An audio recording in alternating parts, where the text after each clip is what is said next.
kulan wacan oo wanaagsan daawadayaal ku soo dhawaada wararkii ugu dambeeyay Soomaalida iyo caalamka hadaan oo kale shanta TV aad ka daawataan qodobada warkeenana waxaa ka mid ah qaraxyo ismiidaamin oo ka dhacay magaalada Beledweyne iyo mas'uuliyiin ku dhimatay qaraxa Beledweyne iyo wararkii ugu dambeeyay ayaad wararkeena kaga bogan doontaan iyadoo qarax kale oo saddexaad isla haatan uu ka dhacay magaalada Beledweyne faahfaahin ku saabsan wararkeena ayaad kaga bogan doontaan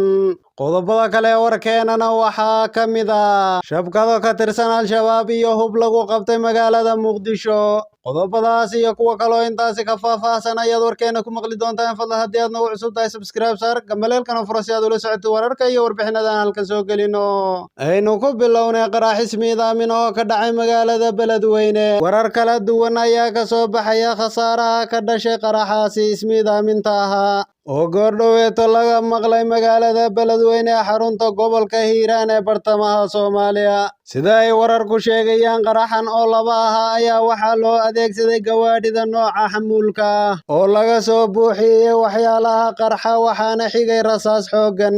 sida ay noo xaqiijiyeen ila lagu kalsoon yahay oo dadka deegaanka ah wararka ayaa sheegaya in qaraxa lagu bartilmaameedsaday xerada Lamagalaay oo ah halkay ku taalo xarunta madaxtooyada maamulka Hirshabeelle isla markaana ay ku shaqeeyaan mas'uuliyiinta sare ee maamulka Hirshabeelle iyo sidoo kale kuwa gobolka Hiiraan xaaladda ayaa haatan ah mid kacsan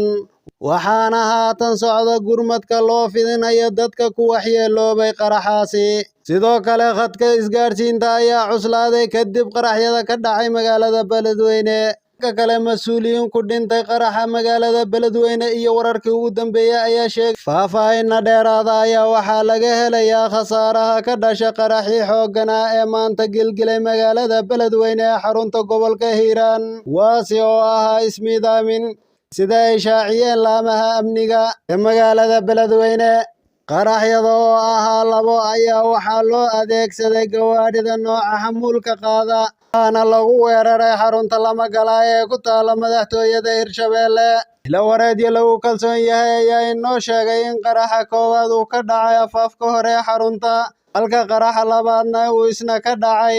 gudaha dhismaha la weeraray wararka ayaa sheegaya in dhimashadu haatan ay gaadhayso ilaa iyo 10 qof oo isugu jira mas'uuliyiin askar iyo dad kale oo shacab ah mas'uuliyiinta geeriyooday waxaa ka mid ah wasiirka caafimaadka Hirshabeelle Dr. Zakariya Hurre iyo gudoomiye ku-xigeenka maaliyadda iyo siyaasadda Hiiraan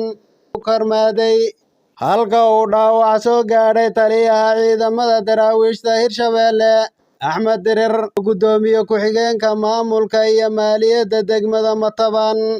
Cabdikaafi Shire xaaladda ayaa weli kacsan waxaana socda tirakoobka khasaaraha rasmiga ee ka dhashay qaraxyada oo sidoo kale geystay burbur xoog leh weerarkan qaraxyada loo adeegsaday oo ka dhacay magaalada Beledweyne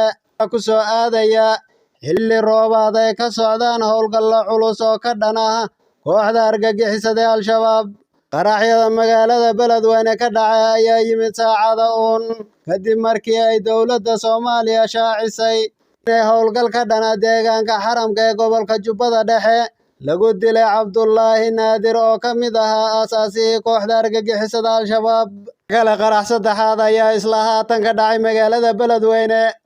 qarax saddexaad ayaa goordhoweeto ka dhacay magaalada Beledweyne ee xarunta gobolka Hiiraan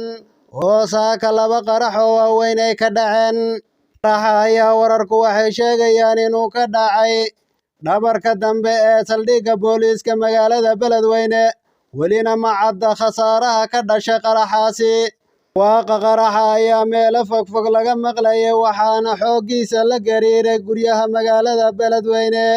iyada oo qaraxaasi kadib la maqlayay rasaas xooggan oo ka socota halka uu qaraxu ka dhacay labadii qarax ee saaka ayaa waxaa qaraxa koowaad uu ka dhacay afaafka hore xarunta madaxtooyada maamulka Hirshabeelle xerada Lamagalaay ka qaraxa labaad uu isna ka dhacay gudaha dhismaha xarunta la weeraray wararka ayaa sheegaya in dhimashada labadii qarax ee hore ay haatan gaadhayaan ilaa iyo 10 qof oo isugu jira mas'uuliyiin askar iyo dadka shacabka ah oo qaraxyadan iyo weeraradan ka dhacay magaalada Beledweyne wixii ku soo kordha wararkeena dambe ayaan idinku soo gudbin doonaa.